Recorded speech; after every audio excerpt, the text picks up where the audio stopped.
आप सभी की जय मसीह की। और ये संध्या की बेला में आप सभी का स्वागत है।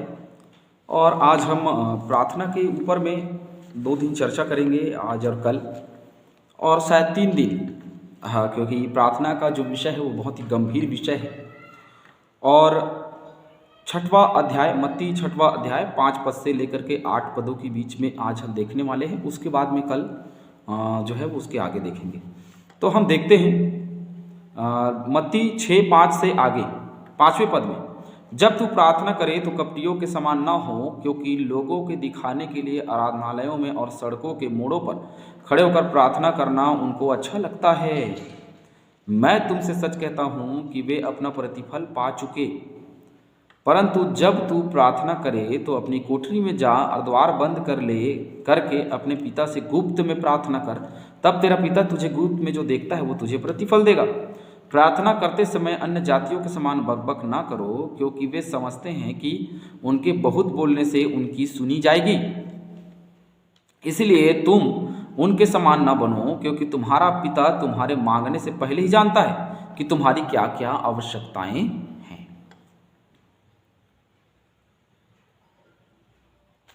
तो जब हम प्रार्थना करते हैं तो हमें कपटियों के समान ना करने की हिदायत दी जा रही है। मरकुस 11:25 पढ़ते हैं थोड़ी देर के लिए।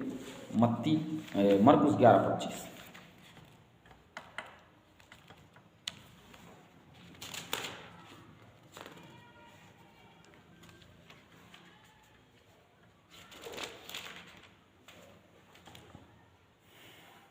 और जब कभी तुम खड़े हुए प्रार्थना करते हो तो यदि तुम्हारे मन में किसी के प्रति कुछ विरोध हो तो क्षमा करो, इसीलिए कि तुम्हारा स्वर्गीय पिता भी तुम्हारे अपराध क्षमा करे।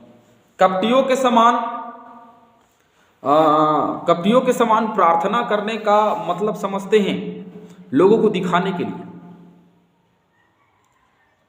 और जो कि मनुष्य नहीं जानता, मैं अगर प्रार्थना कर रहा हूं तो मनुष्य नहीं जानता कि इसके मन के अंदर में क्या चल रहा है ना। और यही हमको मरकुस रचित सुसमाचार उसके 11वें और 25वें पद में लिखा हुआ है। हम खड़े हो जाते हैं प्रार्थना करने के लिए, लेकिन अगर हमारे मन में कोई बैर है, कोई पाप है, कोई अपराध है, तो वो प्रार्थना क्यों सुनी जाएगी? मेरी और आपकी वो प्रार्थना व्यर्थ है। लेकिन अब देखिए आगे लिखा है, क्योंकि लोगों के दिखाने के लिए आराधनालयों में और सड़कों के मोड़ों पर खड़े होकर के प्रार्थना करना उनको अच्छा लगता है। अब बहुत सारे लोग हैं जिनको बड़े बड़े स्थानों में प्रार्थना करने में बड़ा अच्छा लगता है। बड़े बड़े स्थानों में प्रार्थना करेंगे। और कैसे प्रार्थना करेंगे? जैसे 7वें पद में लिखा है, प्रार्थना करते समय अन्य जातियों के समान बकबक ना करो, क्योंकि वे समझते हैं कि उनके बहुत बोलने से उनकी सुनी जाएगी। बहुत लोग यह समझते हैं कि उनके बहुत ज़्यादा बोलने से उनकी सुनी जाएगी। बहुत लोग तो परमेश्वर के वचन को सिखाते हैं, परमेश्वर जी आपने ये कहा था और ये कहा था, वो कहा था, आपके वचन में ये लिखा है, वो लिखा है, ऐसा हो गया, वैसा हो गया, और ये याद दिला। तो ये याद दिलाने वाला काम है। तो परमेश्वर भुलक्कड़ है जिसको हम याद दिलाते हैं? परमेश्वर भुलक्कड़ नहीं है, उसको सब याद है, क्योंकि परमेश्वर आदि और अंत तो वही है। वो तो आज भी देखता है, कल भी देखता है, और अंत के दिनों को भी देखता है। उसको तो सब दिख रहा है। तो मैं और आप करते क्या हैं कि हम प्रार्थना करते हैं वो दूसरों को दिखाने के लिए। हमारी प्रार्थनाओं में बड़े बड़े शब्द का इस्तेमाल होता है, और हम मन में ये सोचते हैं कि बड़े बड़े शब्द का इस्तेमाल करेंगे तो लोग हमारी बड़ाई करेंगे। तो ये कपटियों के समान प्रार्थना करना है। लूका देखेंगे तो लूका 18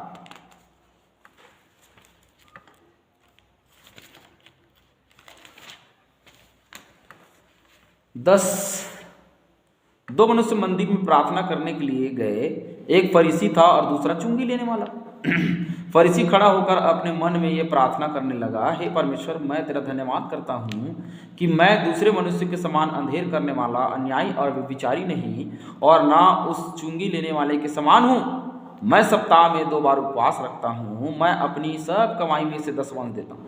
परंतु चुंगी लेने वाले दूर खड़े होकर के स्वर्ग की ओर आंखें उठाना भी ना चाहा, वरन अपनी छाती पीट पीट कर कहा, हे परमेश्वर, मुझ पापी पर दया कर। मैं तुमसे कहता हूँ कि वह दूसरा नहीं, परंतु यही मनुष्य धर्मी ठहराया जाकर अपने घर गया, क्योंकि जो कोई अपने आप को बड़ा मनाएगा वह छोटा किया जाएगा, और जो अपने आप को छोटा बनाएगा वह बड़ा किया जाएगा। तो किसकी प्रार्थना?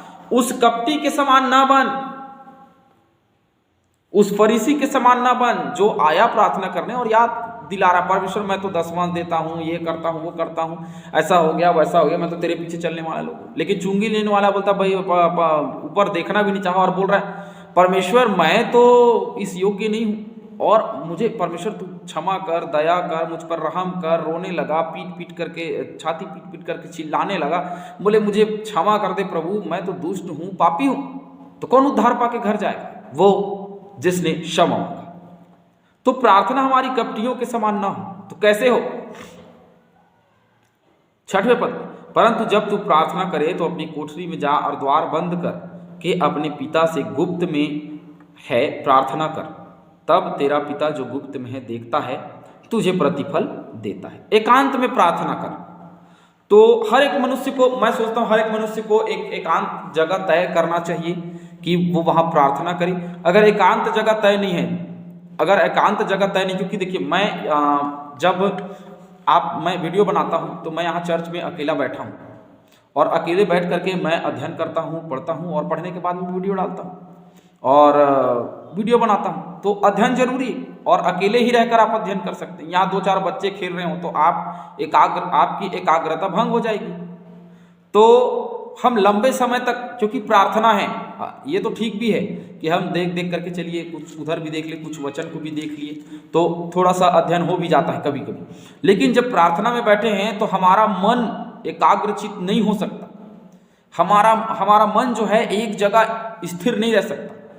और इसीलिए प्रभु यीशु मसीह ने गुप्त स्थान रखा। वो कई बार चुपचाप जाया करते थे, जैसे हमने गतसमनी को बाग में देखा कि वो गया।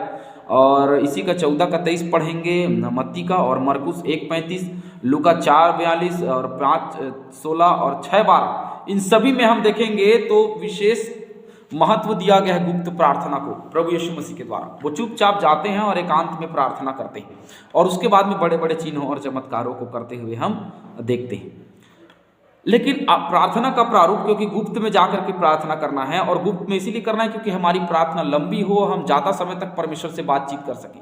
क्योंकि प्रार्थना का मतलब ही होता है परमेश्वर से बातचीत करना। हम प्रार्थना करते हैं या हम परमेश्वर से बातचीत करते हैं। तो पहली जो बात है वो प्रातः अपने दिन को परमेश्वर को वचनबद्ध करना है ना। क्या करना है? प्रातः अपने दिन को परमेश्वर के वचन से, अपने जीवन को क्या करना है? ढाल लेना है। अपने जीवन को उस वचनबद्धता, वचन के साथ में बंधे रहना, उसके साथ में बने रहना। दूसरी बात, संध्या समय उसकी दया के लिए धन्यवाद करना है। सुबह क्या करना है? वचनबद्धता के लिए क्या करना है? प्रार्थना करना है, ताकि मैं दिन भर प्रभु तेरे वचन में बना रहूं, कोई अपराध ना। और शाम को उसकी दया के लिए, दिन भर बचाया, दिन भर पाप से बचाया, गुनाह से बचाया, उसके लिए धन्यवाद देना। तीसरी बात कि हम सब पवित्र आत्मा जो हमें सिखाती है, हम उसी समय में प्रार्थना करें। उसके समय में, हम अपने समय में अगर प्रार्थना करेंगे तो मेरे जीवन का समर्पण नहीं है। अगर मैं पवित्र आत्मा के समय में प्रार्थना करूंगा तो पवित्र आत्मा का समय क्या कहता है पता है? प्रभु यीशु मसीह कब वो प्रार्थना करने गए गतसमनी के बाद में? भोजन करने के बाद, रात्रि में, जब नींद का समय होता है।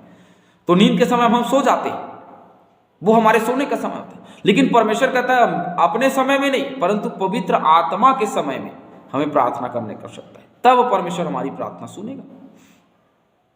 और चिल्लाने से, ये करने से, वो करने से कुछ नहीं होने वाला। 8वें पद में, इसलिए तुम उनके समान न बनो, क्योंकि तुम्हारा पिता तुम्हारे मांगने से पहले ही जानता है कि तुम्हारी क्या क्या आवश्यकताएं हैं।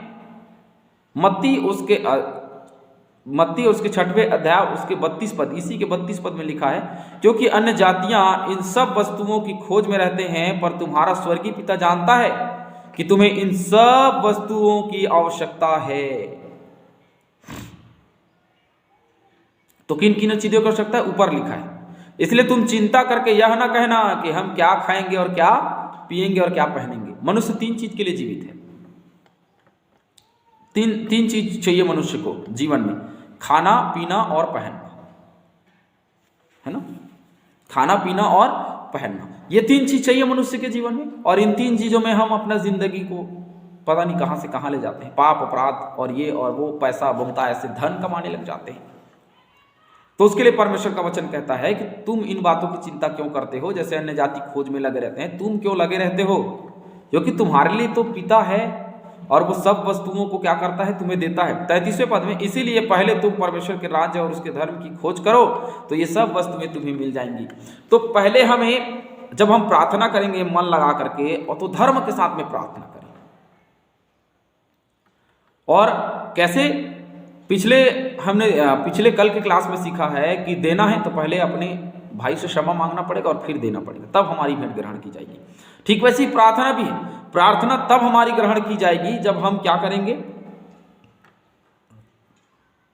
हमारी हर एक आवश्यकताएं तब पूरी होंगी जब हम अपने हर एक पाप अपराध को छोड़ करके धार्मिकता के साथ में आगे बढ़ेंगे, उसके काम को पूरा करेंगे, तब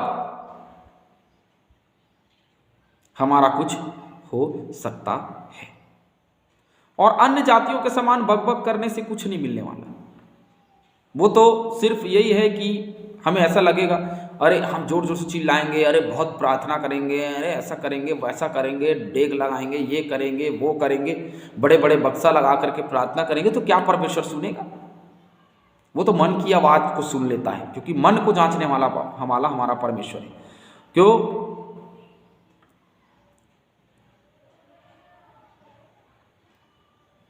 क्योंकि हमारा परमेश्वर जो है वो क्या करता है, गुप्त में देता है, और वो गुप्त में देने वाला है।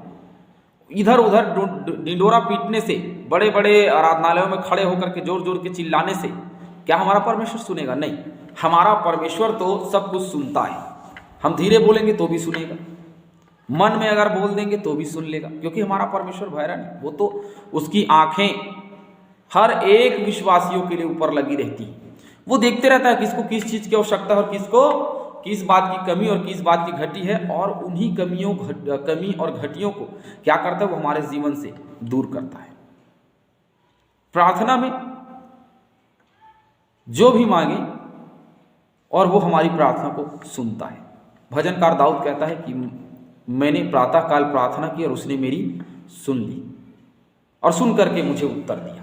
तो हमारा परमेश्वर सुनता है और सुन करके उत्तर देता है, और उसी के साथ में हमें बने रहना है, क्योंकि परमेश्वर चाहता है कि हम परमेश्वर के साथ में बने रहें।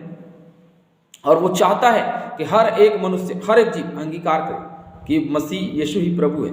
और जब हम मसीह यीशु के साथ में जाते हैं, उसके नाम से जाते हैं, तो हमारी प्रार्थना सुनी जाती है। जोर जोर से चिल्लाने से, बड़े बड़े नाम रख लेने से, कपटियों के समान प्रार्थना करने से परमेश्वर प्रसन्न नहीं होते। हमें मन से प्रार्थना करना है, मन की शुद्धता से, धार्मिकता से और प्रेम से हमें प्रार्थना करना है, और प्रार्थना करके जो कुछ हम मांगना चाहते हैं वो हमें मिलेगा। आप सभी को जय मसीह।